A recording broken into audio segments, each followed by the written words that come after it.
el proyecto educativo de la República ha sido el proyecto educativo más importante que ha habido en España.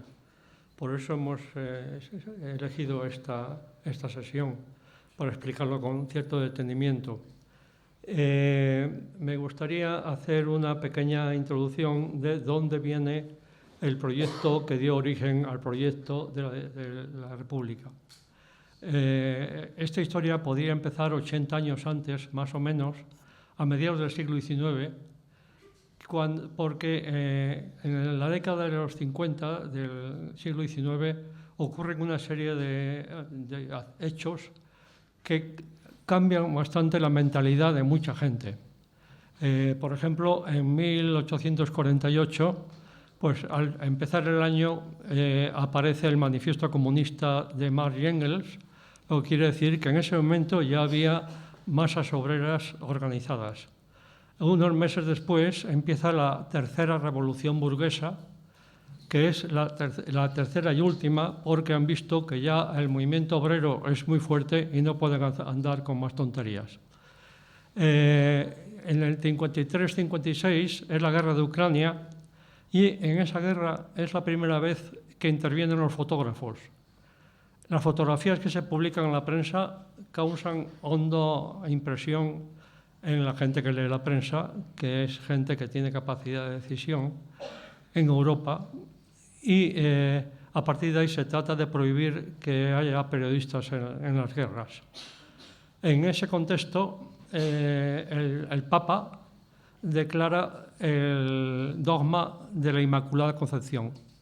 En una época en que el pensamiento científico está en plena irrupción, pues el Papa se aferra al pensamiento mítico. Y la Virgen de Lourdes, pues se aparece en Lourdes. Y ya para terminar la década, en el 59, Darwin publica El origen de las especies. Ese libro ya estaba escrito hace tiempo, pero estaba guardado en el cajón porque Darwin tenía miedo a la reacción de las iglesias y también a su propia mujer. Todas estas cosas causan honda impresión en la gente que podía impresionarse por eso en Europa, pero en España eso prácticamente no funciona, porque aquí hay una monarquía absolutista apoyada por la Iglesia y por el Ejército. Y en ese contexto, unos catedráticos de aquí de la Universidad de Madrid pues hacen unas críticas al gobierno de Isabel II y son despojados de sus cátedras. En el 68 es la gloriosa, la revolución que expulsa a Isabel II y entonces les vuelven a devolver las cátedras. Pero al principio del gobierno de Alfonso XII, el gobierno trata de hacer firmar a los catedráticos un documento, a todos los catedráticos, comprometiéndose a que en sus cátedras no criticarán ni a la Iglesia ni al Estado. Hay un grupo de catedráticos, los ya expulsados y que habían vuelto, y otros más que no se niegan a firmar ese documento y son expulsados de sus cátedras. Entonces es cuando esas personas deciden que ya que en esa universidad no se puede hacer nada, deciden hacer ellos su propia universidad. Ese es el origen de la Institución Libre de Enseñanza, en 1876. Lo que pasa que se dan cuenta de que haciendo una universidad privada pues no van a conseguir nada y que tienen que empezar por abajo, por los pequeños. Y como al año siguiente o así ya empiezan a hacer lo que es el ideario y la práctica de la Institución de Enseñanza, que es el origen del proyecto de la República. En España, mientras tanto, en el 68 han aparecido las pinturas de la Cueva de Altamira y la Iglesia se opone porque esas pinturas se databan con más de 6.000 años y la Iglesia eso no lo puede permitir, porque un obispo inglés, basándose en la Biblia, había calculado que la Tierra tenía 6.000 años. Entonces, pues muchos arqueólogos internacionales son curas o son frailes, y por eso las pinturas de Altamira no son reconocidas. Sai de Soutola, que es el padre de la niña que las descubrió, el dueño de la finca, claro, muere siendo acusado de estafador. Después de morir él, se descubren las de Lascaux y entonces ya se acepta todo esto y ya la Iglesia no puede decir más. Pero en el siglo XIX la Iglesia tenía el monopolio de la educación. Por eso la institución de enseñanza empieza en círculos relativamente pequeños, pero se va extendiendo y, de hecho, de la institución de enseñanza salen los hermanos Machado. El abuelo de los Machado se viene a Madrid para que ellos puedan participar en los colegios estos.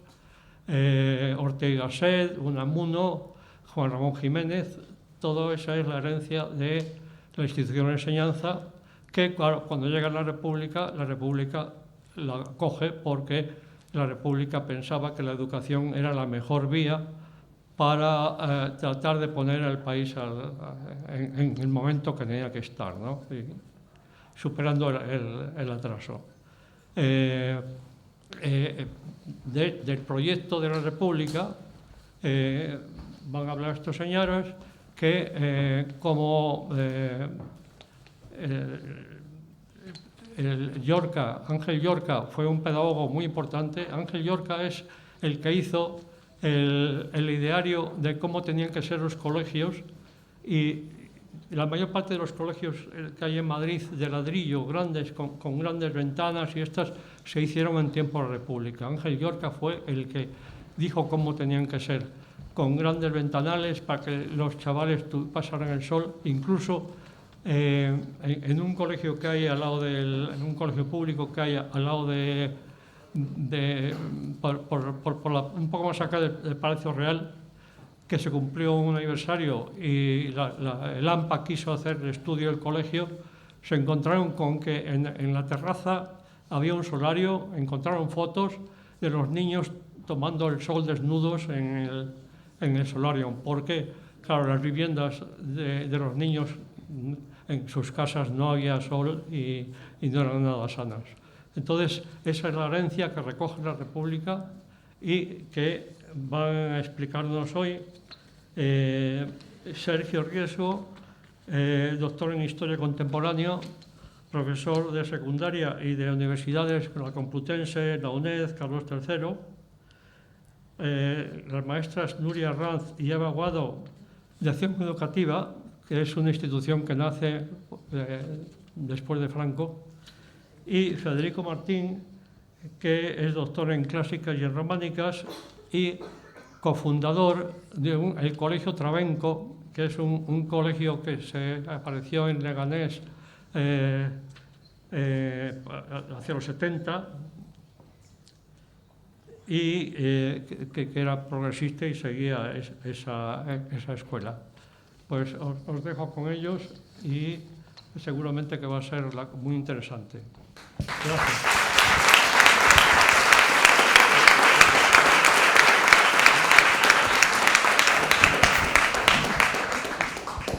Bueno, buenas tardes y muchas gracias.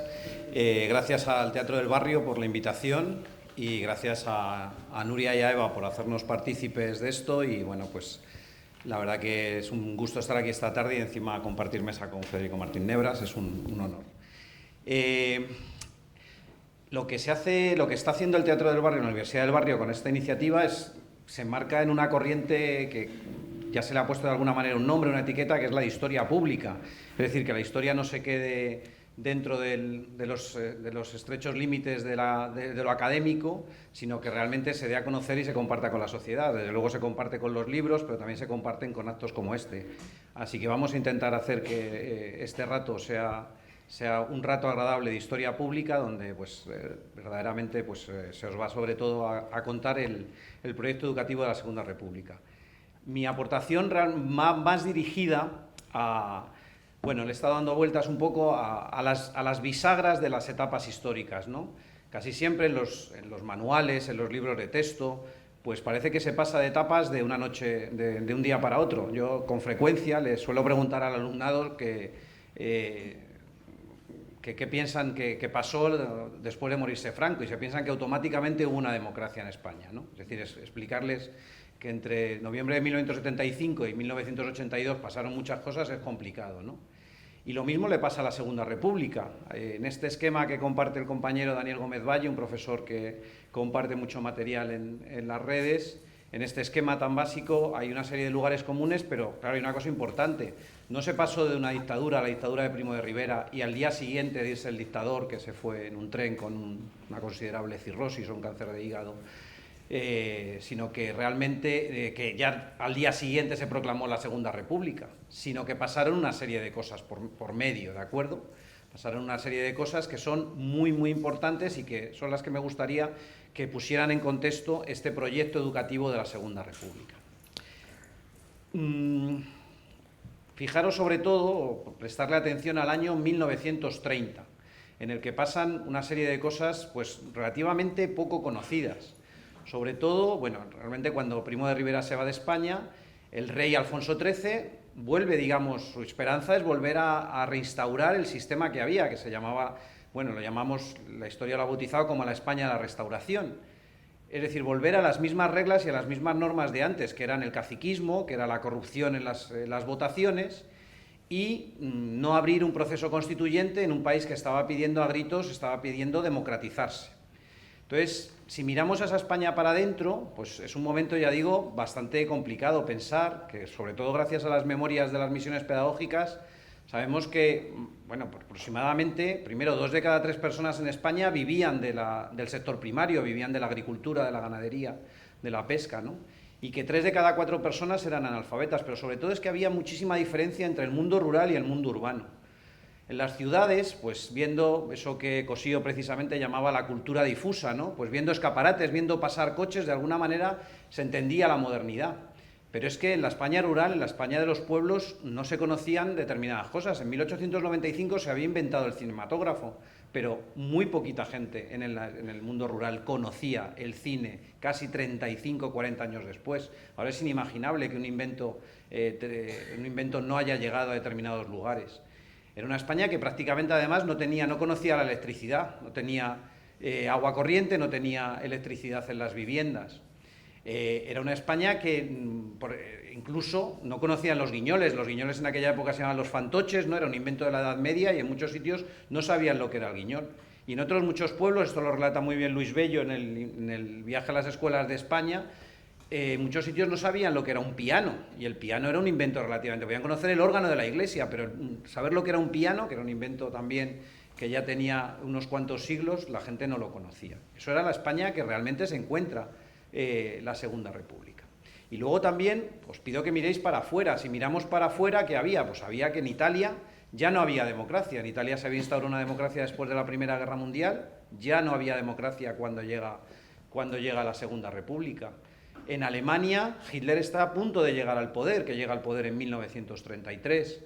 En Portugal ya también tampoco había democracia. Antonio Oliveira Salazar había comenzado también otra de las dictaduras más largas del sur de Europa.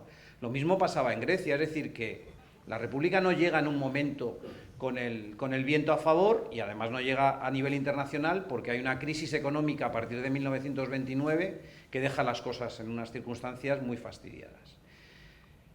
Os pido, ya digo, finalmente que miréis o prestéis atención a ese momento de 1930, en el que la gente se revuelve, la gente protesta, porque no quiere volver a ese sistema caciquil y a ese sistema corrupto que a través de 2 militares, de Dámaso Berenguer y luego del almirante Aznar, pues hacen eso que los españoles, y especialmente los madrileños, que ya sabéis que tenemos una gracia que no se puede aguantar, pues lo llamaron la dicta blanda. Es decir, la dictadura era la de Primo de Rivera y esto era la dicta blanda. Pero es que, claro, en la dicta blanda estaban jugando al ratón y al gato si conseguían restaurar la vieja monarquía y las viejas costumbres.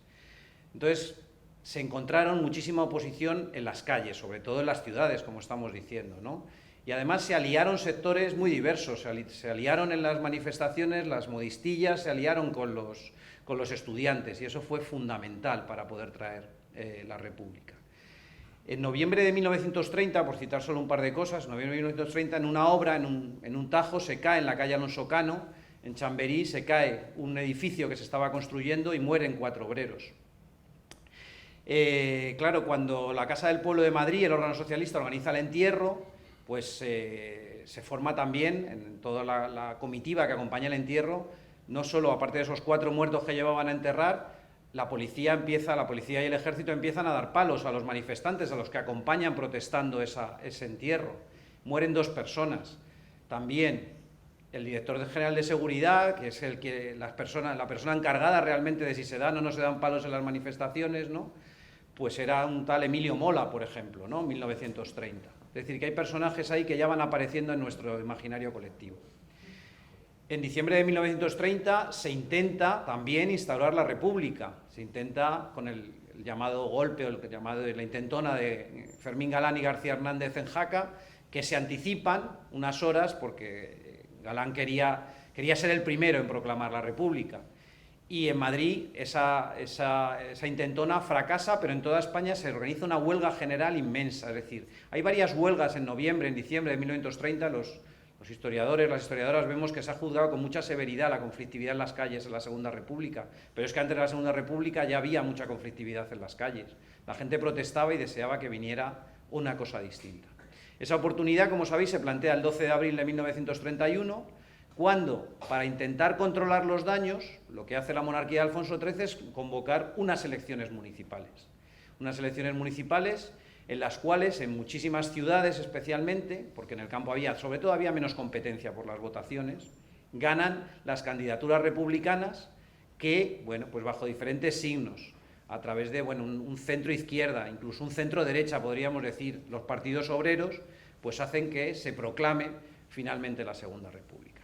Por no enrollarme en lo que estáis viendo ahí, 2 recordatorios muy breves. Uno es el de que la República, otro error muchas veces que nos encontramos es que la gente tiende a pensar que siempre es una línea progresiva ascendente. La Segunda República fue un régimen, fue un ensayo, un intento democrático con muchísimas limitaciones que pasó por fases más progresistas y por fases más conservadoras. Y en esas fases más progresistas pues se acometieron una serie de reformas que venían preparando desde hace tiempo todo ese grupo de gente que venía protestando en las calles y que venía protestando. Y se crea un comité republicano que será el que asuma el gobierno provisional y acometerán enseguida una serie de reformas que son esas 5 reformas que veis ahí y de la que, sobre todo de la reforma educativa, os van a hablar ellas. ¿Por qué? Porque ya tienen, eso que se dice hoy, un portfolio, ¿no? Se dice que tienen ya es una carpeta de cosas que hay que hacer inmediatamente. Hay que modernizar el ejército cuanto antes.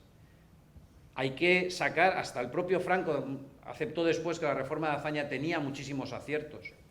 Hay que quitar, como se ha dicho, a la Iglesia de las instituciones. Esa España ha dejado de ser católica célebre de Azaña, ¿no? Hay que darle respuesta a los campesinos, especialmente a través de una reforma agraria. Hay que crear una serie de leyes que no existían en España, hay que hacer unas leyes laborales. No existía un Ministerio de Trabajo como tal, no existía un Ministerio de Agricultura. Levantar eso de la nada es realmente muy complicado cuando encima hay muchísima oposición por parte de quienes no querían esos cambios. Pero, y para darles ya la palabra a ellas, sobre todo, hay que hacer llegar la República a esos 2/3 de población que viven en la España rural. Si no se apoya a la República en esas gentes, en los pueblos, en las zonas rurales de España, no se puede sacar adelante el régimen. Por eso se pone tantísimo interés tanto en las cuestiones agrarias como en las cuestiones educativas. Hay una de estas asociaciones memorialistas ahora que se llama Unidad Cívica por la República, pues darle civismo, digamos, crear ciudadanos republicanos, era una labor que había que hacer muy densa y muy compleja y que había que acometer por la vía de esa reforma educativa de la que nos hablarán las compañeras. Finalmente, simplemente recordar, para que por supuesto lo sabemos, que esto quien se lo lleva por delante es un golpe de Estado que vienen preparando casi desde el día siguiente de proclamarse la República, quienes bajo ningún concepto querían ni esa República ni ese modelo de progreso. Y eso nos ha costado muchísimos años remontarlo. Si seguimos hablando de ello es porque hay 40 años perdidos de la historia de España que son muy complejos. Así que, como hay valores que no se han perdido y que están ahí presentes, pues te doy la palabra a Nuria y a Eva para que nos hablen de la reforma educativa de la República. Gracias.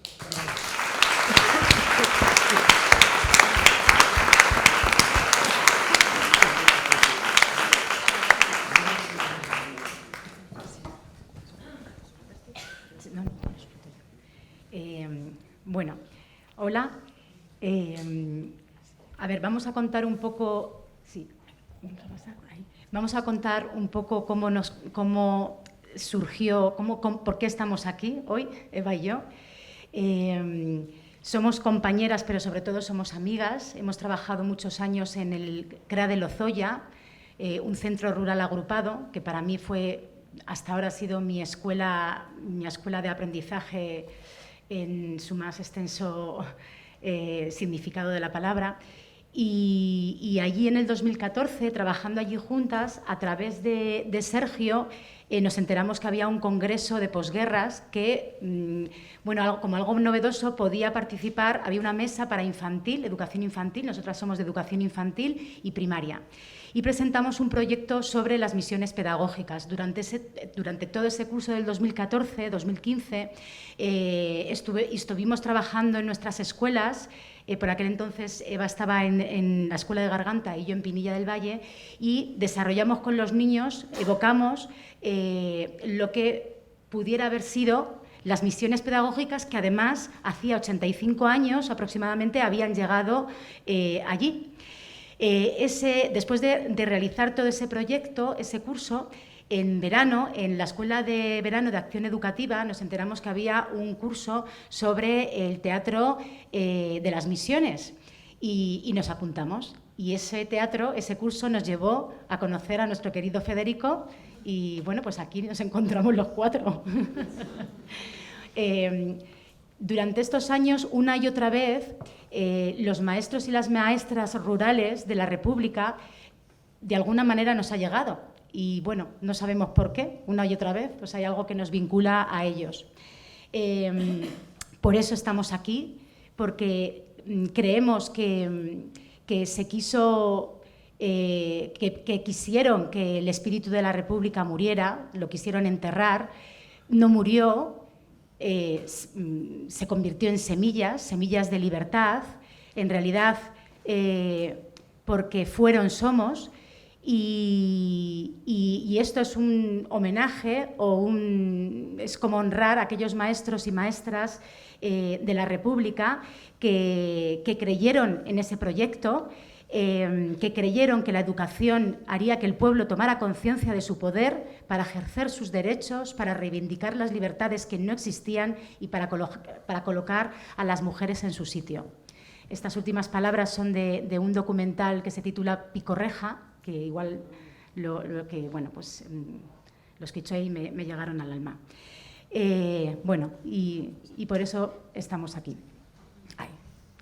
Bueno, vamos a empezar con una secuencia de un documental que se titula Las misiones pedagógicas, que es muy fácil encontrar, merece la pena verlo entero, se puede encontrar fácilmente por internet o en la plataforma de Radio Televisión Española, y vamos a empezar con esa pequeña secuencia.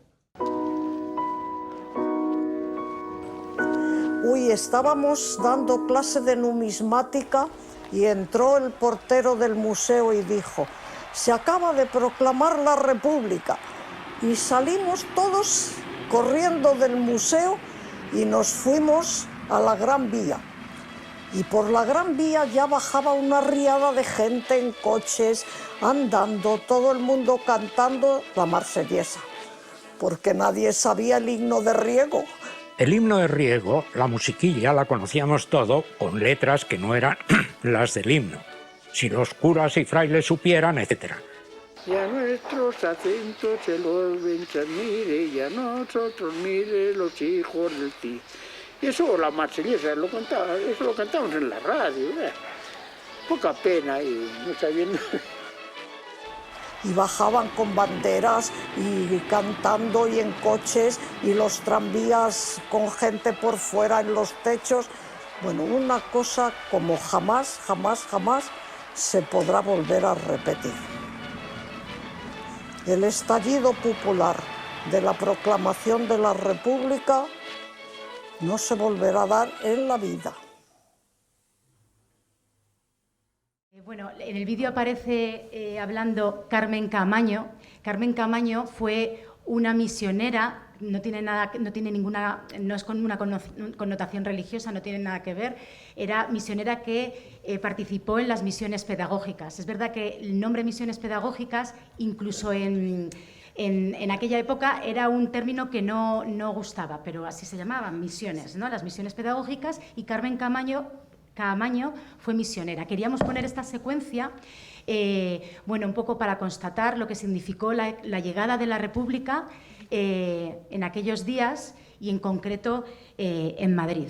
A nosotras no nos deja de sorprender cómo, una vez recién instaurada la República, se pusieron rápidamente en marcha reformas, proyectos como el proyecto de educación, e incluso se elaboró una Constitución que fue aprobada, creo recordar, en septiembre, pocos meses después, ¿no? Una Constitución mucho más avanzada que la que tenemos actualmente. Aparecen ahí 3 artículos, hay unos cuantos más artículos que merecen la pena como revisar, ¿no? Pero estos son los que más nos incumben, ¿no? Ahora mismo. El artículo 26 hacía referencia a las confesiones religiosas y entonces se decía, venía escrito la prohibición, o sea, se ponía que estaba la prohibición de ejercer la industria, el comercio o la enseñanza. Como había dicho Sergio, el quitar ese protagonismo a las confesiones religiosas, a la Iglesia, supuso la manera de poder desarrollar un proyecto educativo que contribuyera a la modernización del país y además también contribuyó a colocar a la mujer en el lugar que le correspondía, ¿no? Relacionado con esto último está el artículo 36. Los ciudadanos de uno y de otro sexo mayores de 23 años tendrán los mismos derechos electorales conforme determinen las leyes. Aquí sale una foto en la que aparece Clara Campoamor, cómo no nombrarla, porque incluso en aquel momento los políticos más progresistas no defendían, digamos, el papel, no tenían en cuenta la importancia del papel de la mujer. Y gracias a Clara, es decir, en aquella época se podía votar a las mujeres, pero las mujeres no podían votar. Y gracias, como sabéis, al empeño que le llevó más de un disgusto, Clara Campoamor, gracias a Clara Campoamor aparece este artículo, porque Clara Campoamor formó parte del equipo que elaboró el proyecto de la Constitución. Entonces, bueno, se suele decir, ¿no? Se suele hablar de los padres de la Constitución, pero debemos saber que también tuvo una madre, ¿no? Clara Campoamor. Y por último, el artículo 48, que habla de que la enseñanza primaria será gratuita y obligatoria, que la enseñanza será laica, hará del trabajo el eje de su actividad metodológica y se inspirará en ideales de solidaridad humana. Bueno, ya está.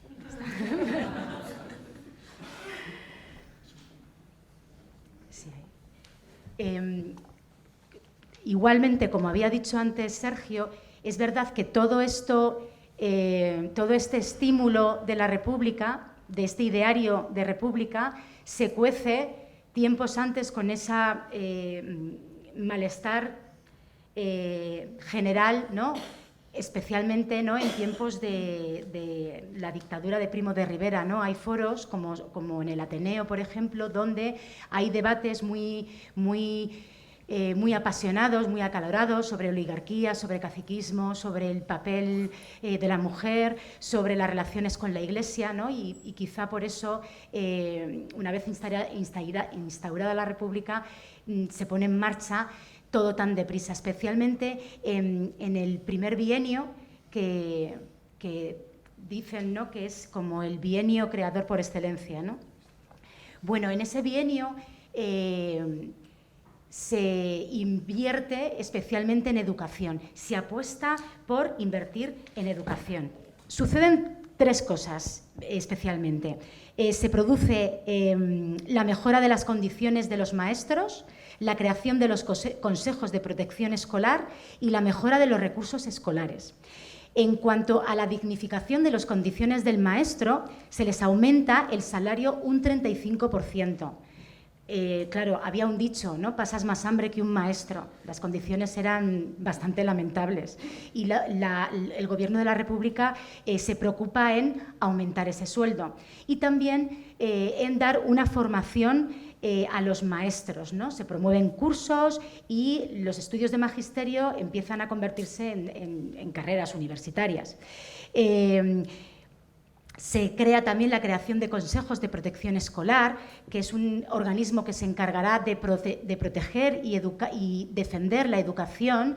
Es como el precedente de la participación social en la escuela y ahí se debatían asuntos sobre educación y también hay una mejora de los recursos escolares. Se proyecta la construcción de 27.000 escuelas en un periodo de 8 años.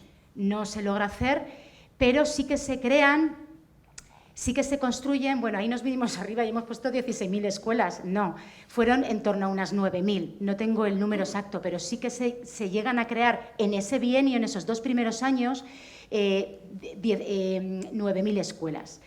Se crean también se mejoran las escuelas ya creadas y también se les dota de material escolar, o sea que hay una inversión importante.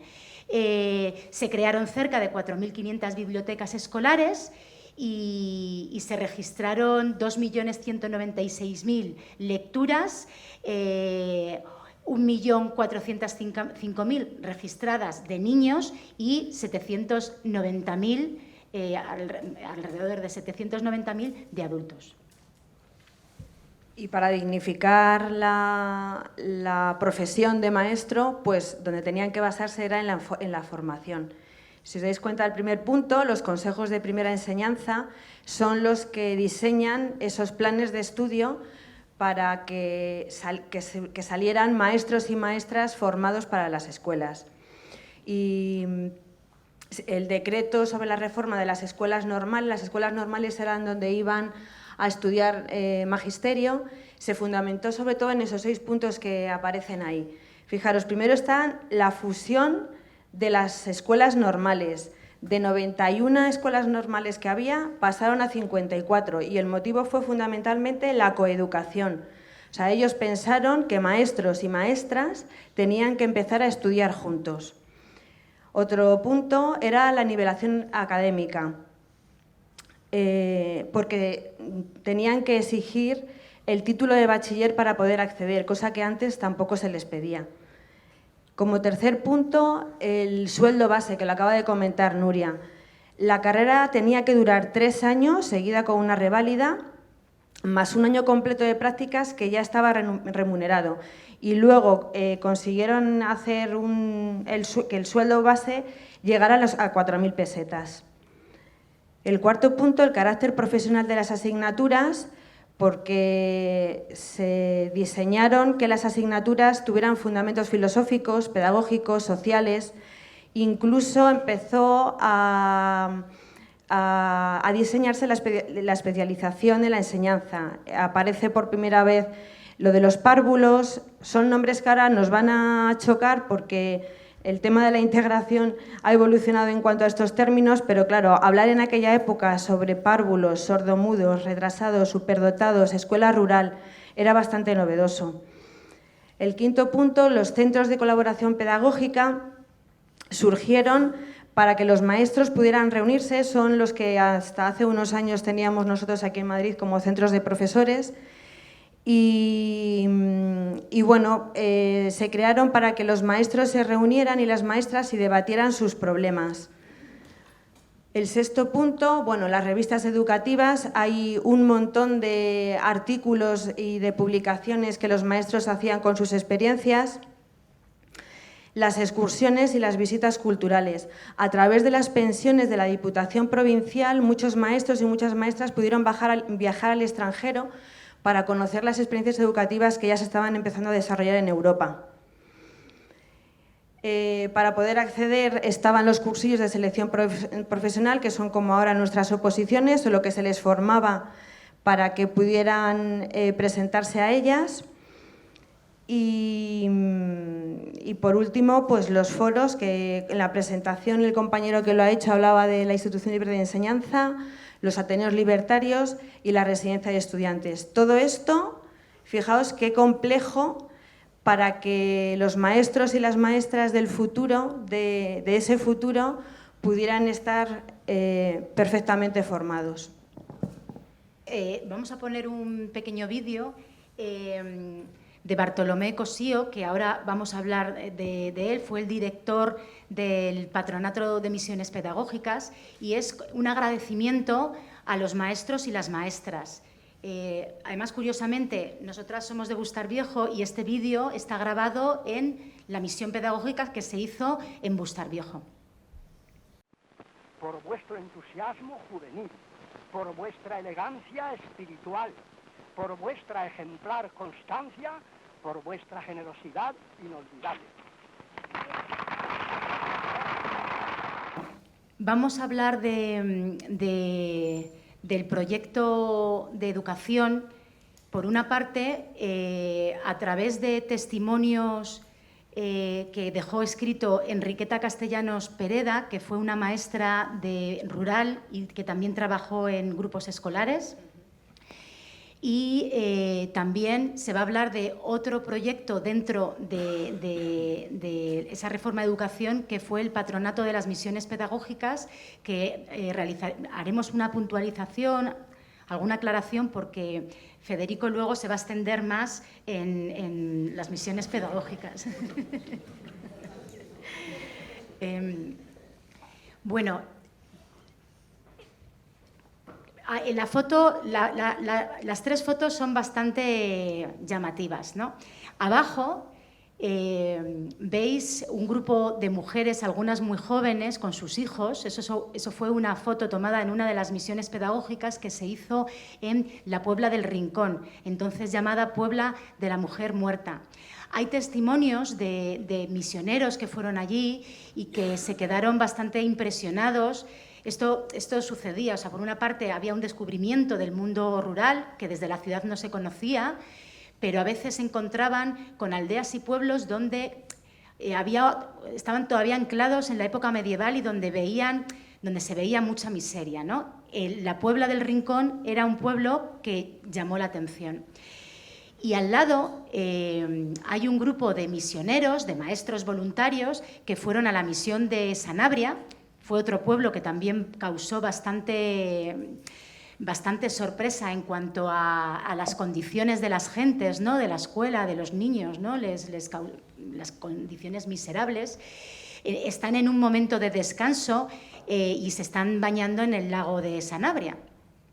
Entonces es un poco ver el contraste, ¿no? de esa España de ciudad de aquel entonces, donde salen hombres y mujeres bañándose, y esa España de campo, bueno, pues tan anclada en un pasado muy, muy lejano. Bueno, voy a hacer una puntualización de lo que fueron las misiones pedagógicas. Bartolomé Cosío, del que he nombrado anteriormente, fue el director del Patronato de las Misiones Pedagógicas. Bartolomé Cosío fue discípulo, además, de Giner de los Ríos. Ambos pertenecían a la Institución Libre de Enseñanza y todos sabemos la influencia que tuvo la ILE en el proyecto educativo de la República. Ellos, a finales del 19, se dedicaron a viajar por España y descubrieron que había dos Españas, una España de campo, y una España de ciudad. La España de campo mucho más extendida, mucho más extendida. Y vieron que además era una España que desde la ciudad no se conocía y que dentro del discurso de los políticos estaba totalmente ajena, no se hablaba de esa España. Entonces, una vez que se instauró la República, se puso en marcha este proyecto que tenía 3 ejes fundamentales.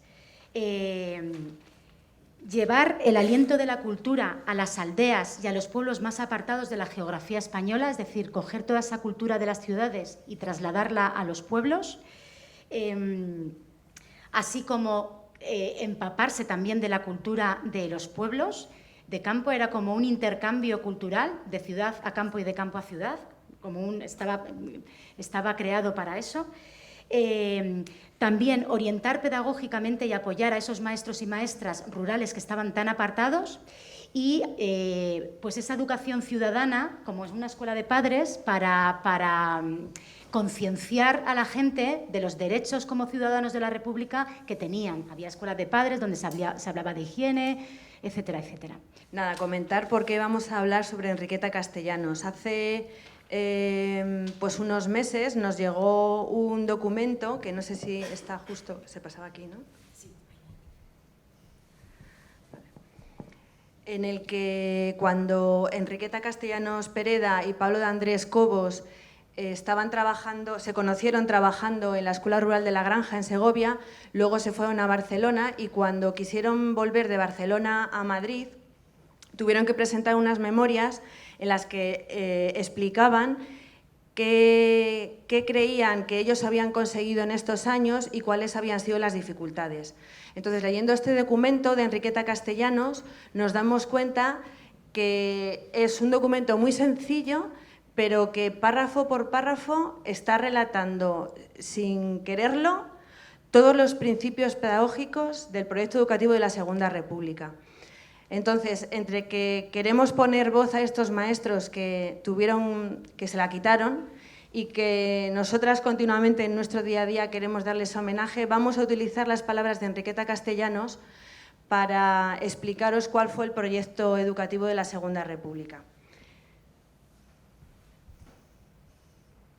Enriqueta Castellanos es la mujer que está abajo, la cuarta empezando por la izquierda, y Pablo está arriba a la izquierda.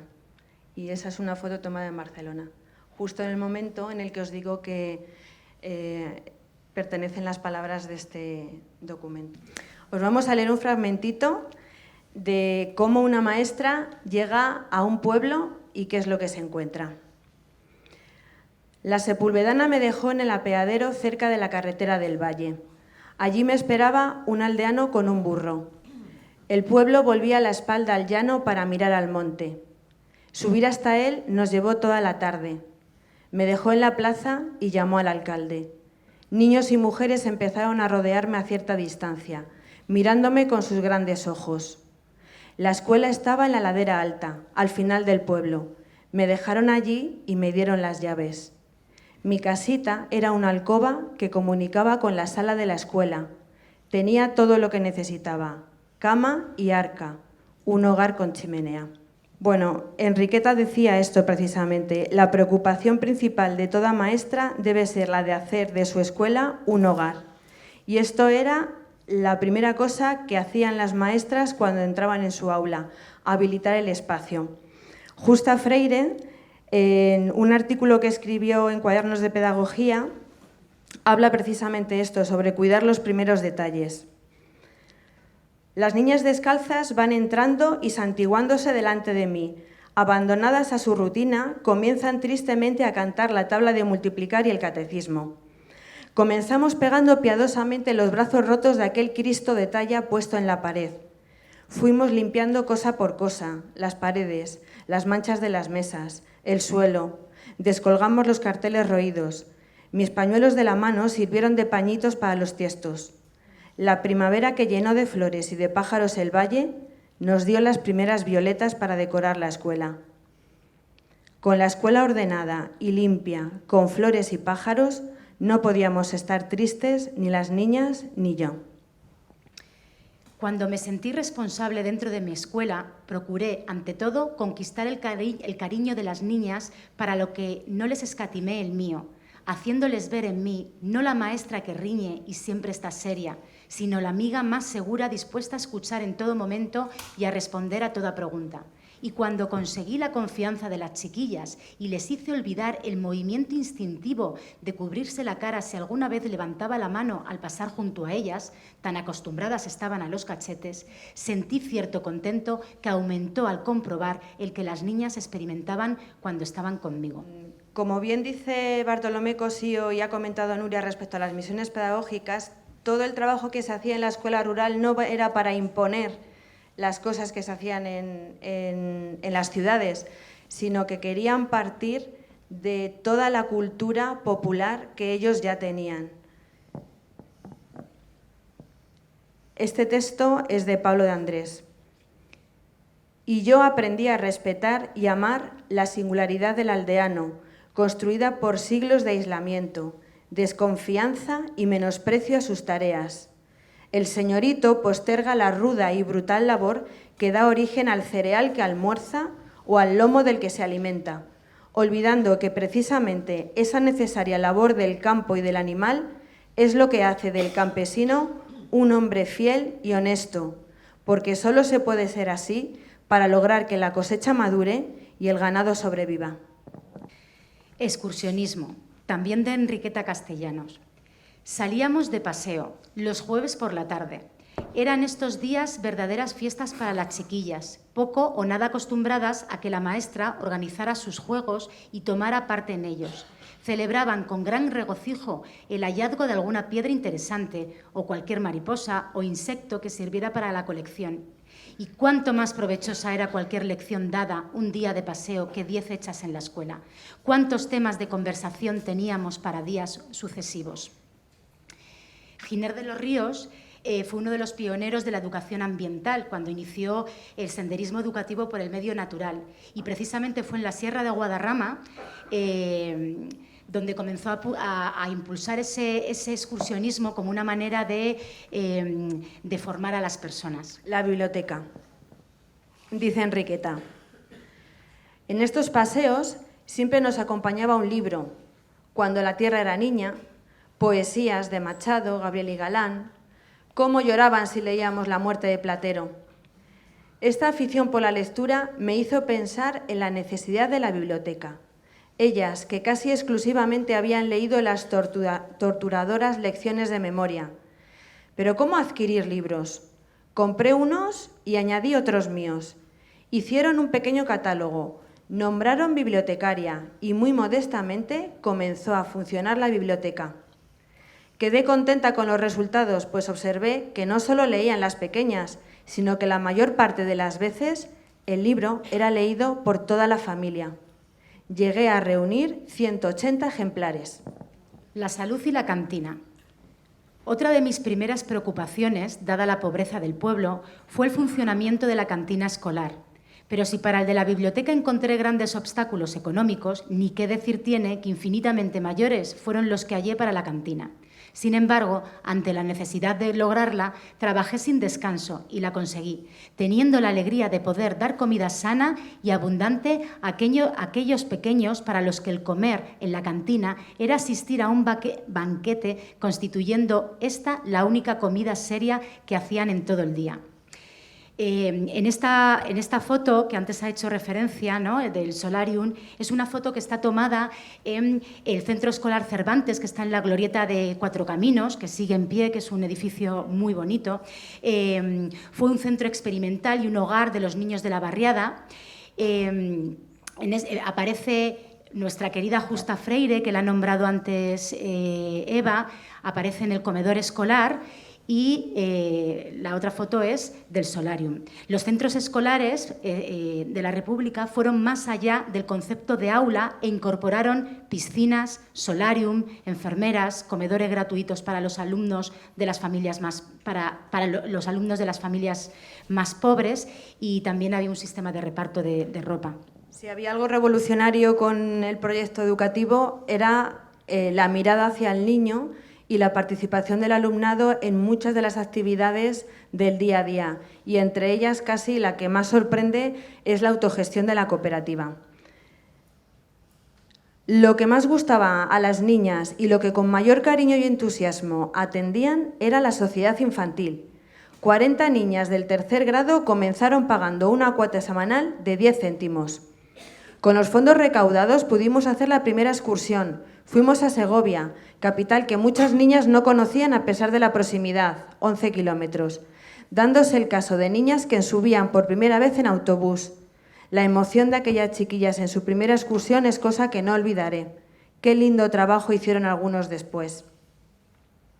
Comenta más excursiones en las que pudo hacer gracias a la sociedad infantil, pero añade: una de las notas más simpáticas que logré con estas sociedades fue el acostumbrar a las muchachas al autogobierno. Ellas manejaban sus fondos y llevaban sus libros de contabilidad y de actas. Redactaban memorias a final de año en las que quedaba reflejado todo el entusiasmo y el cariño que sentían. La coeducación.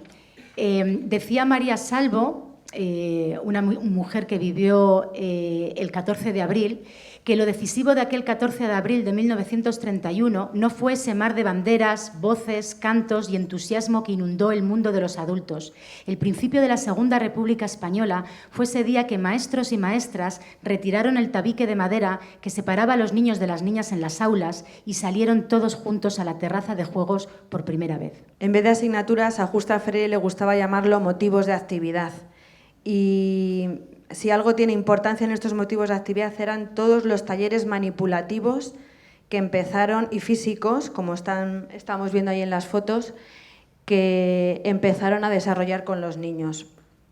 Dice Enriqueta: dura fue la censura que las familias hicieron cuando suprimí el libro de estudio, que hasta entonces había sido el martirio de las niñas.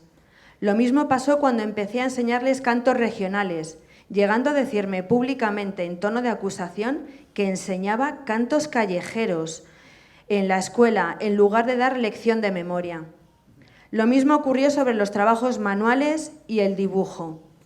Pero luego, cuando con motivo de las excursiones las madres fueron acercándose a mí y pude hablarles de las ventajas que cada una de estas cosas reportaba a sus hijas, poco a poco me capté las simpatías. Y así en más concreto, pues tenemos la técnica Freinet.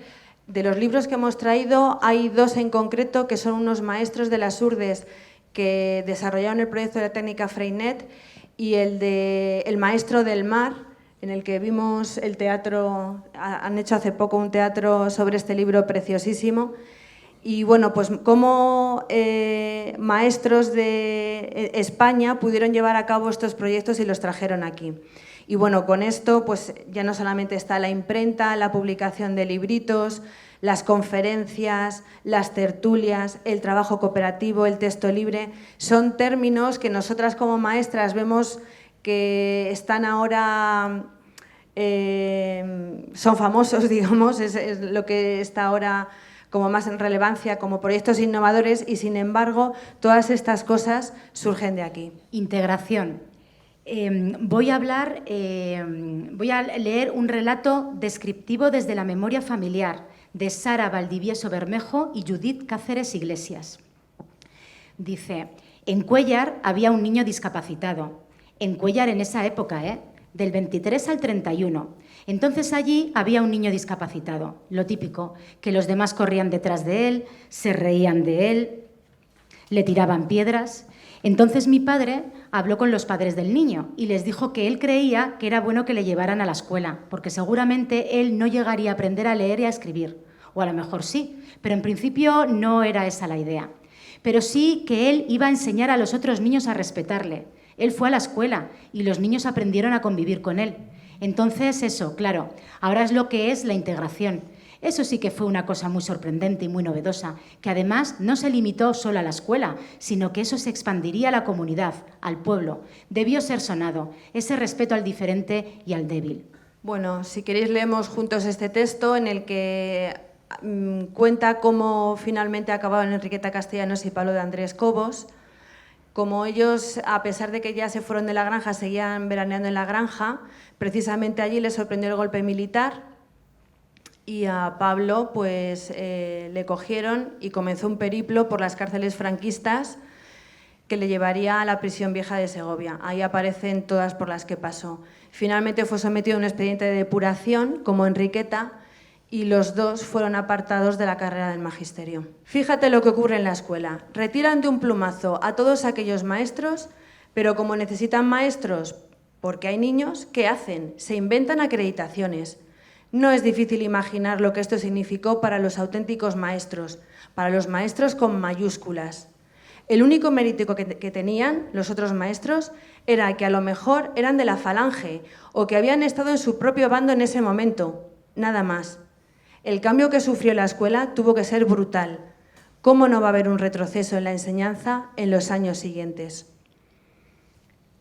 Desde aquí, nosotras queremos... María Mar del Pozo tiene una frase que os la voy a leer, que es en la que nos identificamos. Dice: nosotras, las generaciones del presente y del futuro, tenemos la obligación y el deber moral de rastrear y contar su historia, de sacar a la luz sus ideales, de airear su ejemplo, de demostrar que su experiencia no cayó en saco roto. Y nosotras añadimos esta última parte, de demostrar que su experiencia no cayó en saco roto y que aquí estamos para continuar su labor docente como mejor sabemos, con nuestros alumnos en nuestro aula, en el día a día. Y os vamos a poner una comparativa de las fotos que os hemos puesto de Enriqueta Castellanos. Bueno, las fotos no son de Enriqueta Castellanos, pero están inspiradas en su relato y cómo desde ahí nosotras hacemos nuestro día a día. De habilitar el espacio, ahí está nuestra escuela. De la presencia del maestro y el respeto al niño. Con respecto a las dos anteriores diapositivas de habilitar el espacio, tenemos como en nuestro hacer, tenemos muy presente, y esto es algo que estas maestras sabían muy bien hacer, ¿no? en cómo cuidaban el detalle de cada mínimo detalle, ¿no? Poniéndole belleza y rescatando la pedagogía Waldorf y todo el tema de la antroposofía que ya estaba presente en todos estos pedagogos.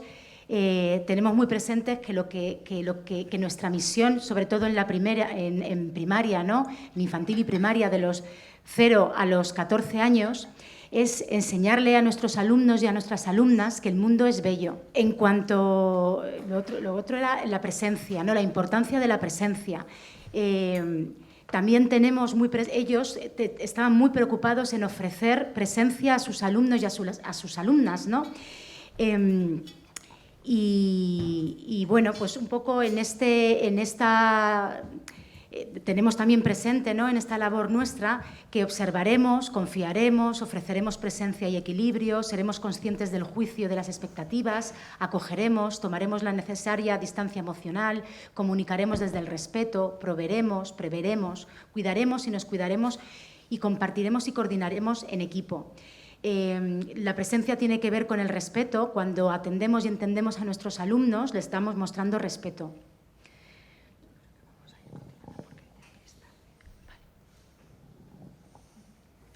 Del excursionismo, de las bibliotecas,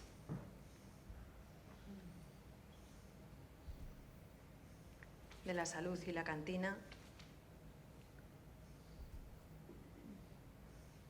de la autogestión de la cooperativa, la coeducación,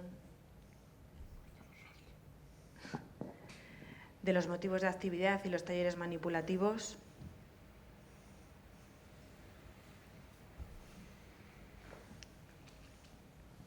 de la técnica Freinet y el texto libre.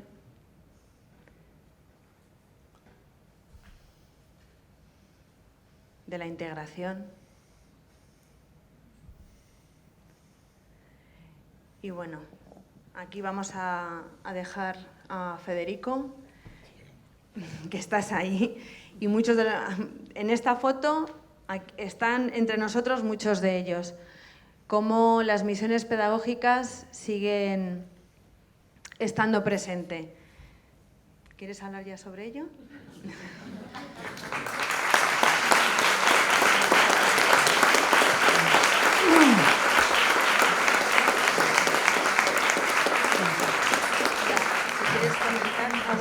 Pues sí, aquí. Sí. Bueno, no, mejor aquí. Sí. Bueno, pues comentar que nada es por casualidad. El que esté aquí es una causalidad. Solamente los torpes, es bonito que sea torpes porque es neutro, no hay que decir torpes y torpas. Es decir, primero está la gramática, por favor, que otras cosas. No es casualidad. Este año, no apenas en los periódicos, he visto el origen de esto, que fue la guerra del Anual, 1923. Ya lo había advertido don Ramón María del Valle Inclán, leyendo el Rodeo Ibérico, pero nadie lo imitó. Tal vez algún foráneo lo olvidó. La batalla de Anual llega a mi memoria cuando tengo 3 años. Lo cantaba mi madre. Ni se lava, ni se peina, ni se pone la mantilla, hasta que venga su novio de la guerra de Melilla. Pobrecita madre, cuánto llorarán a ver a sus hijos que a la guerra va. Así me decía mi madre. Melilla ya no es Melilla, Melilla es un matadero donde van los españoles a morir como corderos. Pobrecitas madres, cuánto llorarán al ver a ella. Se aguantaba su madre, la batalla anual. Ahí empezó todo esto, porque venían ecos, reverberaciones más que ecos de la Revolución Francesa, de la Revolución Rusa. Y eso a unos les adelantó y a otros les paralizó. La batalla anual es importante porque cuando los españoles en sus sangres viven que el Borbón es un ladrón. Riman, ¿verdad? Pues es verdad. Es ratificar la verdad, lo hace la poesía. El Borbón es un ladrón. Dale un pisotón por si llega la ocasión. Bueno, está la batalla anual, que yo digo no es casualidad. Apenas los periódicos han hablado de ello, donde habían justificado un artículo, estos periodistas, un artículo comparativo. Hubiera estado bien. El 14 está bien. Yo siempre que hablo de mi diario de misionero pedagógico, que así me titulan, antes me decían en el jugular, ahora quiero que esto, porque me dedico a hacer misiones pedagógicas. Porque España hay muchas Españas. Así lo nombraron los árabes. No decían Hispania, decían las Españas en sus crónicas. ¿No? Que esto no acaban de enterarse. ¿No? Que tenemos 7.000 palabras arábigas, porque también somos árabes. Como digo, el puente de Alcántara, soy árabe. Porque somos herbívoros. Somos un animal que se alimenta de palabras. Y como decía uno, las palabras labran para que se abra el no sé qué. Pero así hablaba también San Juan de la Cruz, el no sé qué que quedaba luciendo. Juan de Yepes, nació en Yepes. Bueno, ahí empieza la cosa. Por tanto, yo no voy a estar por casualidad, porque me han traído ellas, y no podía ser casual. Solamente los torpes creen en la casualidad. Y los que están atentos, la atención. Atender es la mejor manera de obedecer. Que parece que no hay que obedecer. No lo entiendo. Entonces, pues atentamente me llamaron y pensé cómo venir. Y les voy a decir, la batalla anual, hoy, precisamente este año, abril. Y por estas conferencias yo las llamo siempre abril, para que hablen al 14. Siempre ansío esto. ¿Cómo empecé yo con esta historia? Hace 50 años justos, cuando llego a un lugar y me encuentro en una escuela. Yo que no había estudiado pedagogía. Entonces me encuentro allí y entonces digo, ¿qué hacer? Y como siempre he sido voceador, he sido ocioso, por tanto siempre estoy despierto. No tengo ni un negocio. Pues evidentemente tengo todo el tiempo del mundo, tengo la noche para mí y el día también. Y pregunté, lo primero fue preguntar a una persona y me encuentro que la persona que hay tanta la intención que te encuentras con que tienes que encontrarte. Y me dice, pues para eso entérate, porque mi mujer tiene en casa un hombre, un tal Freinet. Entonces, yo había oído hablar de Rousseau y del primer hombre moderno, del Prometeo, del Emilio, que lo puso Emilio, que significa amable. Rousseau era muy listo. No puso que el nuevo hombre será, dijo, se llamará Emilio. Y ella Eloísa. Curioso, le cuenta a Valle Inclán que para él ser un maestro. Dice, pues un maestro, ya sabéis que él era galego, pero hablaba como los de Cádiz. De unas Z con unas S. Dice, pues un maestro sirve pues para qué sirve un maestro. Él que no había estado nunca en ninguna escuela, don Ramón María. Pues un maestro sirve, pues un maestro sirve pues para hablar mejor que ninguno de la tribu. Porque es el maestro, que viene de Magnus Magnus. Es curioso, Magister viene de Magnus, que es grande, maestro. No le perdonaré nunca a Suárez, Adolfo Suárez, que quitara el nombre de maestro y maestra y pusiera funcionario y funcionaria. Y lo peor, ¿lo llaman? ¿Cómo le llaman? ¿Son funcionarios? No, son profesores, profesos. Somos palabras, lo dice Shakespeare, que hay que celebrar siempre en abril. Somos palabras. El resto de las bestias no comen palabras ni dicen palabras.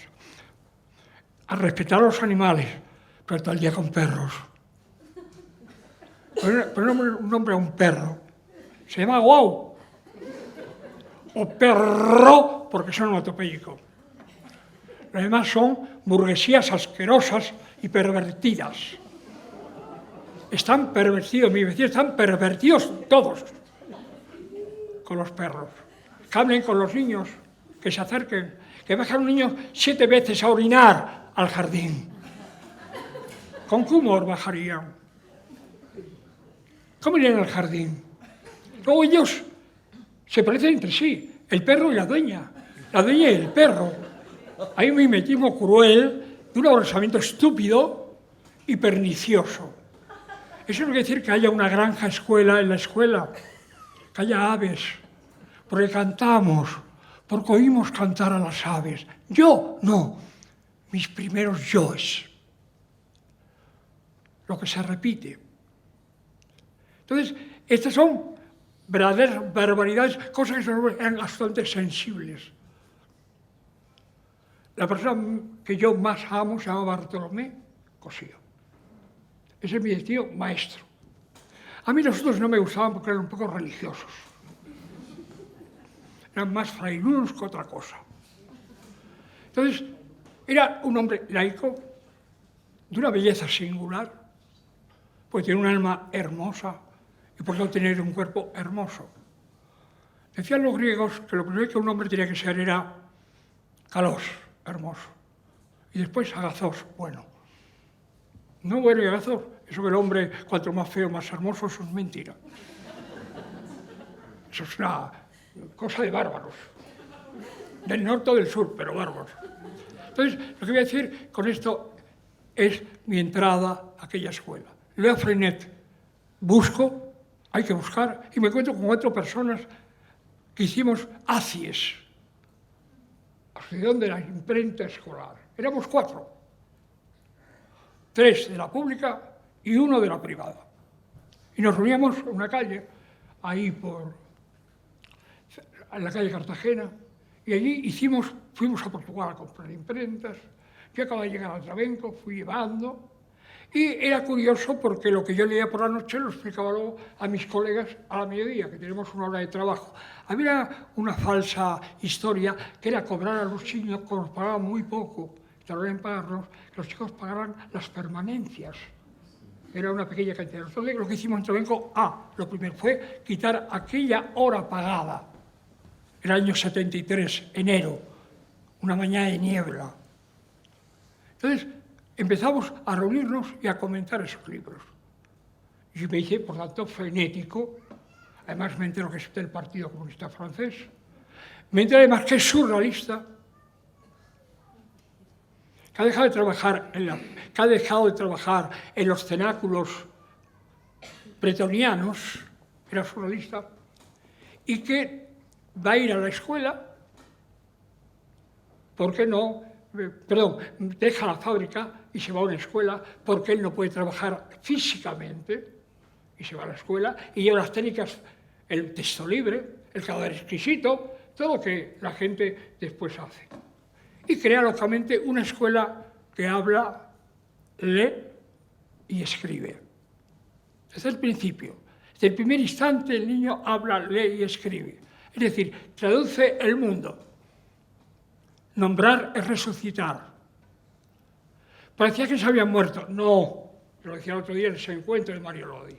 No, esto no puede morir, porque lo que hace el ser humano es inmortal. Solamente son mortales los dioses.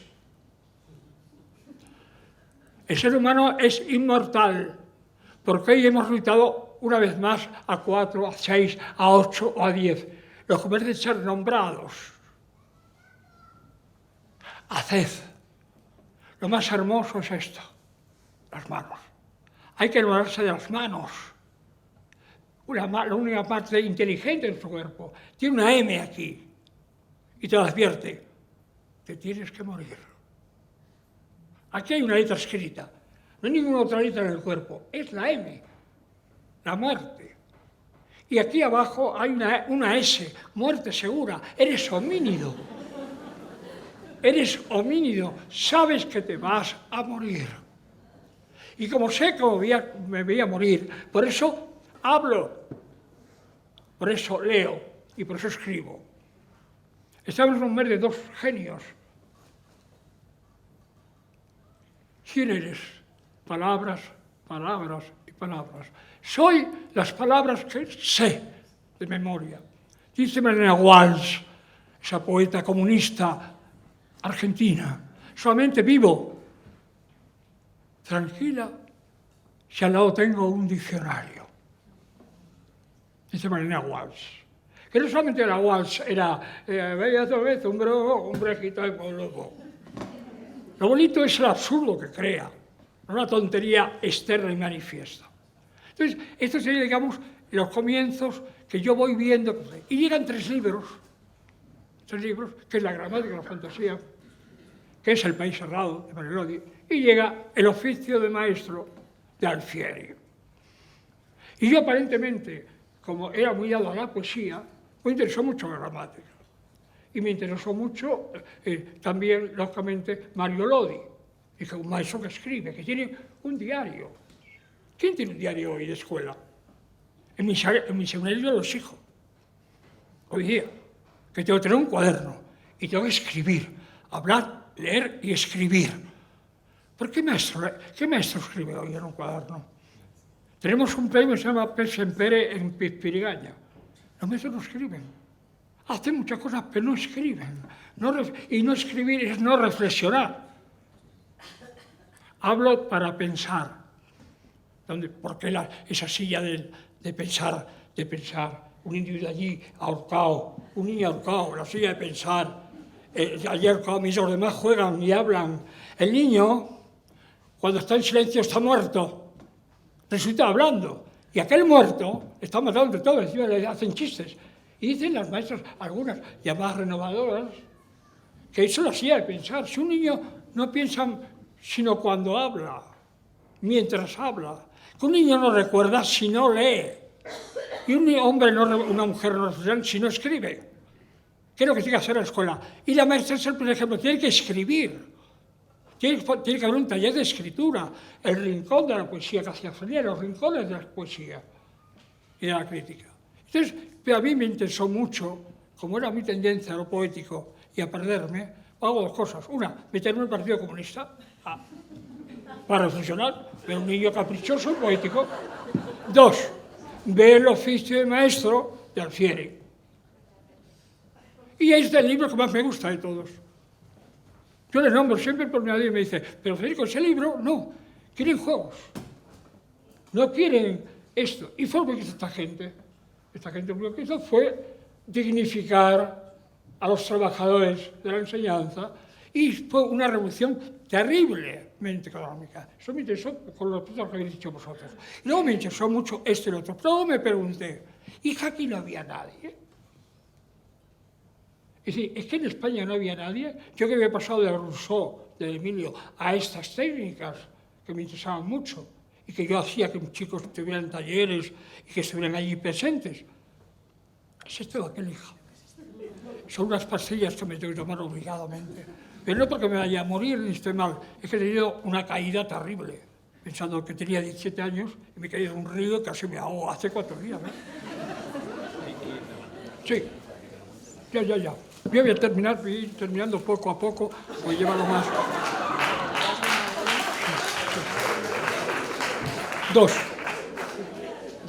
Yo hago esto y la casualidad, no, la causalidad. Me encuentro con Amancio Prada y me dice que se va en casa de María Zambrano a cantar los jueves. Digo, pues yo voy contigo, había que buscar parejas, porque María cuando vuelve de fuera, de Roma, ya de Italia, porque yo vivo en Roma, en Italia, que por cierto yo la conocí porque me llamó Valente, José Ángel Valente, el gallego poeta. Yo no tenía nada de dinero y allí dormí en su casa un fin largo de semana con Araceli y su hermana, con ella, llena de gatos, 200 gatos en la selva. Yo no pude dormir los 3 días y María Zambrano la había visto y me recordaba porque ella me regaló un abanico con el nombre de Araceli. Yo soy el del abanico y dice, el que te regalé porque tú no dormías con los gatos y mi hermana no te quería nada, que cómo te ibas. Digo, yo lo oía. Entonces empieza María Zambrano. Y un día me habló de las misiones pedagógicas. La sacábamos a Ezequiel y yo al jardín, venía Mancio, le cantaba el Cántico Hospital de San Juan de la Cruz, ella veía la paloma bajar. La paloma, sí, el alma. Y era magnífico y maravilloso. Pero yo era el único de los interesados que me interesó la escuela porque en ella habitaba. Y empezó a hablar de las misiones pedagógicas. Fue ella, que era la que llevaba los libros. Esos que tienen cantidad y aroma. Y empezó a decirme el discurso que había empezado don Bartolomé porque ella había percepcionado que cuando un libro entra a una casa, ya no es casa, sino morada. Templo. Y voy a decirme misticismos por los que había realmente tenido problemas con Ortega, con su gran maestro. Y tengo problemas por esa unión que se hacía entre lo poético y realmente lo místico, por así decirlo, lo órfico, que ella decía. Entonces me empezó a contar este tipo de viajes. Y un día me cuenta que ella recuerda en sueños cuando un día fuimos a misiones pedagógicas al pueblo, se llamaba Navas del Madroño. Y luego, en Navas del Madroño, fueron por el pueblo, y antes de llegar al pueblo, que iba en una camioneta, vinieron los mozos y hombres a buscarlos y a recibirlos. Y allí fueron a llevar, unas veces llevaban la biblioteca escolar, otras veces llevaban los cuadros de arte, otras veces llevaban distintas propuestas que el maestro había solicitado, porque ellos iban a lugares donde había una maestra o un maestro que tenía el germen ya que había bebido o mamado algo de una renovación. Se dirigía al ayuntamiento y el ayuntamiento lógicamente daba la apertura, contaban con el sacerdote, con el peluquero, un poco como el Quijote, exactamente igual. O cuando iban a hacer el bululú, que lo pedían en primer lugar permiso al alcaide, pero después hay que pedir permiso al sacerdote, al barbero, porque el barbero al trabajar la mano sabía leer y escribir, eran habilidosos con la mano, decían las ágoras, lo más hermoso son las manos. Lo más hermoso del ser humano son las manos. Enamórate de las manos, no de los ojos. La mano es eterna, pues la escritura es la sombra que se prolongará. Soy yo prolongado. Y el momento ese de la espera, ese momento de esperar, que baje alguien y me avise, el primer verso nos da alguien. Alguien nos lo entrega. Pero yo tengo que estar en estado de espera, solo. La maravilla es estar solo. Y que de pronto en la noche, que realmente escribe todo el mundo, no entiendo cómo se puede escribir al alba, con ese sol asfixiante. Y en una noche aparece alguien. Y hay días que no viene nadie a avisarte, pero no pasa nada. Nadie te roba esos momentos de espera. Y luego te esperas y eres tú que te prolongas, es la sombra.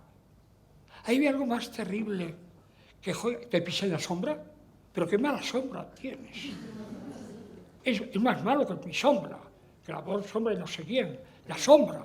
¿Te gustaría que te hiciéramos preguntas? Sí, es que no termino con María Zambrano. A las 9 acabamos. Sí, yo voy a terminar ahora. Te prometo. Tengo muchas cosas que contar, pero voy a contarle a María Zambrano. María Zambrano llega y me cuenta esto. Yo recuerdo haber ido a Extremadura, había chimeneas portuguesas, una gran variedad de cosas. Y en efecto, cuando llego por la mañana digo, este es el bajo de Cáceres en el vehículo, voy a la escuela, a trabajar en la escuela, y de pronto veo las chimeneas y digo, este pueblo es el pueblo que me describió María Zambrano. Y llamo a Peli, a mi compañero Peli, a mi titiritero, al de acción educativa. Y entonces, lógicamente, le llamo y digo, Peli, ¿puedes buscarme dónde el año 34, en tal lugar, me lo puedes buscar? Y Peli, evidentemente, que es excelente servicial, me lo mandó por estos aparatos eléctricos que hay ahora, que yo desconozco. Y entonces coincide, lógicamente, digo, ¿y por qué haces esto? Digo, porque me he metido en la biblioteca y en un rincón están los libros de las misiones pedagógicas, que estaban para ser quemados, para calentar en invierno las estufas. Ahora hace 20 años, o 30 años, poco más. Y entonces, lógicamente, llamamos, revolucionamos, digo a los maestros que fuera de clases al patio, que los entretengan 3, que lo más importante de la escuela son los recreos. Lo peor, hoy, es que me toca recreo. Es el momento que hay que observar a los niños y jugar con ellos. Es el momento. Lo otro hay un plan de trabajo. Sí. Nosotros también necesitamos un recreo. Bueno. Siento de verdad Pues, el alma, pero tenemos que preguntar. Bueno, es Mire que, cuánta gente está deseando preguntar. Bueno, pues tenemos que un momento, preguntar. acabo. Encontramos aquel... Un momento, por favor. Encontramos aquel documento, enviamos todo aquello y hoy es un centro de observación de biblioteca. Yo he encontrado, no obstante, más de 100 bibliotecas escondidas en cajones y los he resucitado y por eso voy para allá y para acá, como decía don Bartolomé, pues a extender el pan del alma, que son las letras, el alfabeto.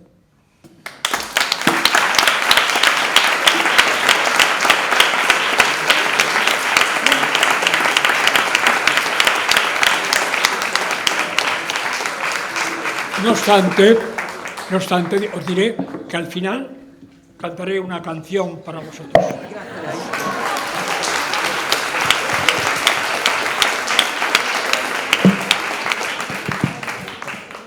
Hola. Sí que...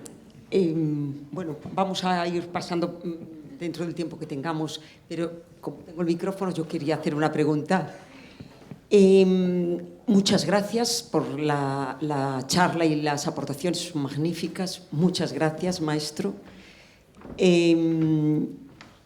yo quisiera deciros que más me recordáis a la Escuela Paidella o a las mujeres libres, a Lucía Sánchez Arnil, a Mercedes Camposada, a Amparo Poch, a Lola Iturbe, más que a otra cosa. Cuando os he escuchado, os he visto y he visto vuestros planteamientos, más me recordáis esa parte de la historia de España. Entonces, claro, a mí se me hace un poco complejo el no traer a Ferrer y Guardia, asesinado en 1909, y la escuela moderna, que es la madre de cualquier otra Ile o Giner, etcétera, y que tiene un homenaje homenajes en todo el mundo. Y entonces, claro, es un salto que se me hace un poco complicado, porque ya os digo, escucharos a vosotras me recuerda mucho más los Ateneos libertarios, y habéis hablado de la escuela del mundo rural, 2/3 de todo eso se ocupó los Ateneos libertarios, y claro, no mencionarlo es bastante complejo, porque es como dar un salto en el tiempo, y claro, no hay Dios ni hijo de Dios sin desarrollo, ¿no? Entonces, pues bueno, quería traerlo aquí porque ya hay mucha literatura y bueno, me recordáis mucho más a ellas que a otro tipo de maestras. Gracias. No obstante, he de decirte, breve, que yo iba a terminar con Tagore. Yo iba a terminar con Tagore y antes me tocaba Ferrer y Guardia, al que visito en Bruselas siempre que voy. Allí está colocado. Entonces yo iba a hacer el camino que me llevó luego a Tagore y a Tolstoy, el gran maestro Tolstoy con los campesinos. Pero ya sabes que la atención es corta hoy día.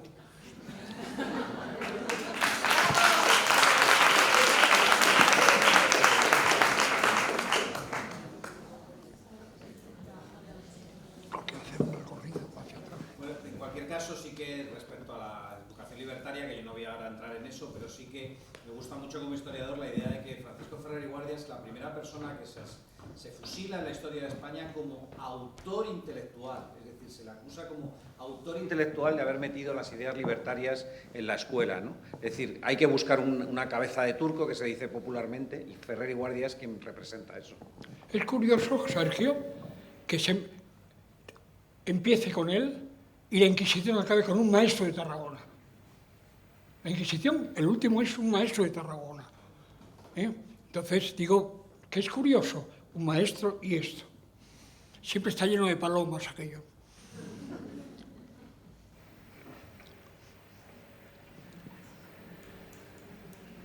Ahora me preguntas, ¿eh? Que continúe, ¿eh?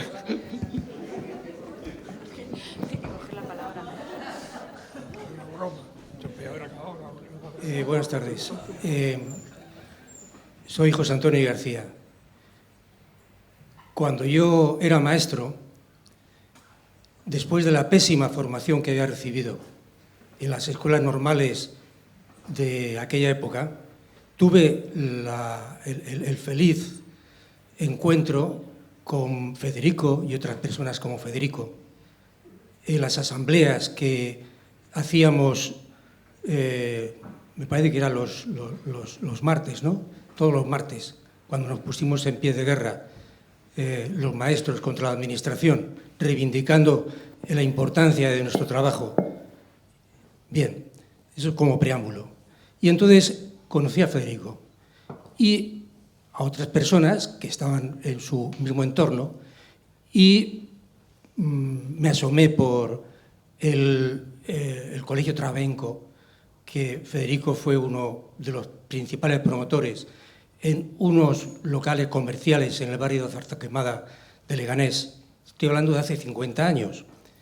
Bien, el sábado estuve en el Colegio Trabenco de Leganés, en el nuevo edificio, bueno, ya tiene 20 o 25 años, pero celebración del 50 aniversario de un colegio que, a pesar de los grandes obstáculos que las sucesivas administraciones educativas de Madrid han hecho por cerrarlo por reconvertirlo en un colegio lamentablemente al uso.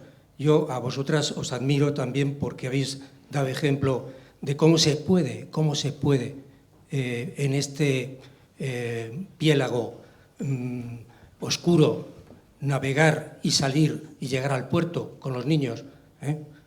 Pero yo vi el sábado en Trabenco y me acordé muchísimo de ti, Federico. Incluso pregunté por ti varias veces. Llevaba en el bolsillo de la chaqueta un libro tuyo que hiciste y me lo dedicaste. Tú lo dirigiste, escribes en él, pero ahí está la voz de los niños. Escribían los alumnos de Trabenco y es una maravilla, una maravilla. Bien, lo que quiero cerrar simplemente diciendo que al acordarme el sábado de aquel maestro que puso en marcha esa institución, con otros naturalmente, alguno hay por aquí, he conocido antes a otra profesora, también estuvo allí, veía cómo es cierto que se puede. El otro día, en esa celebración, una persona que estaba en la mesa, una mujer que me encantó, dijo una frase, dice, he estado en el futuro y he visto que podemos hacer lo que queremos. Entonces, todo eso es el espíritu que Federico ha transmitido a maestros como yo, que entonces teníamos una pésima formación y nos hizo descubrir que se podía hacer una escuela para hacer personas libres. Nada más.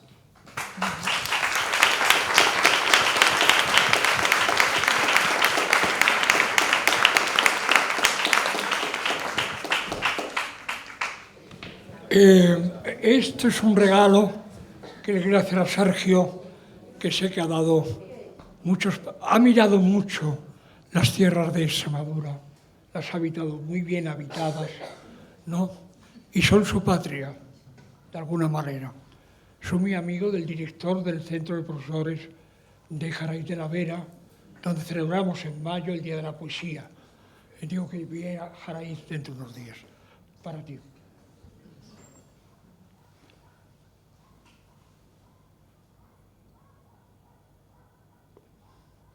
María Zambrano era muy pequeña.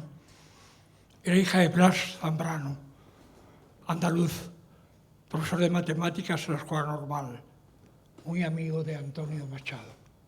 Antonio Machado, que tenía en este abrigo siempre un cuadernito y aquí un peine de todos los peluqueros que te limpian los pelos cuando te acabas, siempre se limpiaba, él se limpiaba también la pavesa de los cigarros.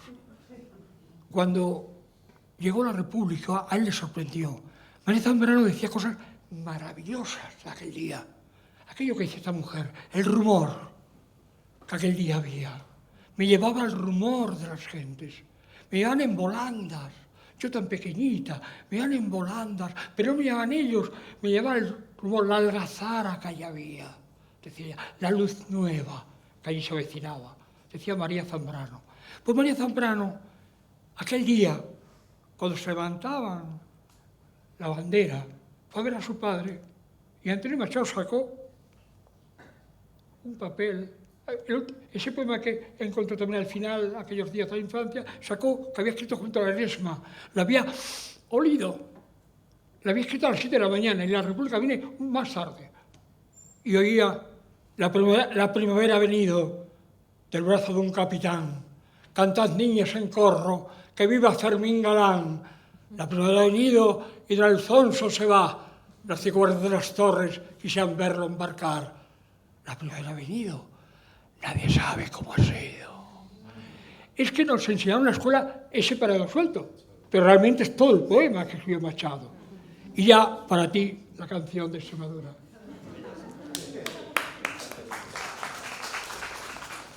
Los niños de Extremadura andan descalzos. ¿Quién les robó? ¡Ay, los zapatos! Les mata el calor y el frío. ¿Quién les robó? ¡Ay, los vestidos! no saben el nombre de las estrellas. ¿Quién les cerró? ¡Ay, las escuelas! Los niños de Extremadura son serios. ¿Quién les robó? ¡Ay, los sueños no saben el nombre de las estrellas! ¿Quién les robó? ¡Ay, las escuelas! Rafael Alberti, dedicado a María Teresa León también.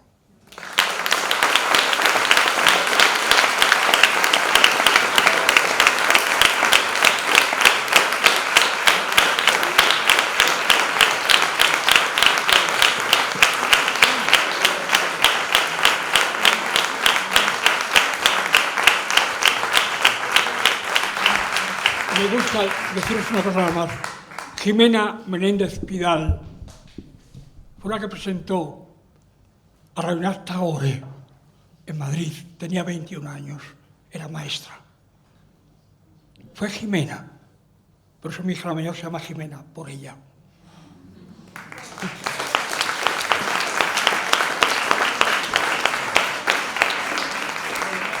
Pues muchísimas gracias por venir y está visto que seguramente se podría extender a otra sesión o algo así porque corto ha quedado. Con ganas de más nos hemos quedado todos y nada, muchísimas gracias. Os esperamos ya el 8 de mayo y de verdad, muchas gracias por mostrar la educación y el programa de la segunda región.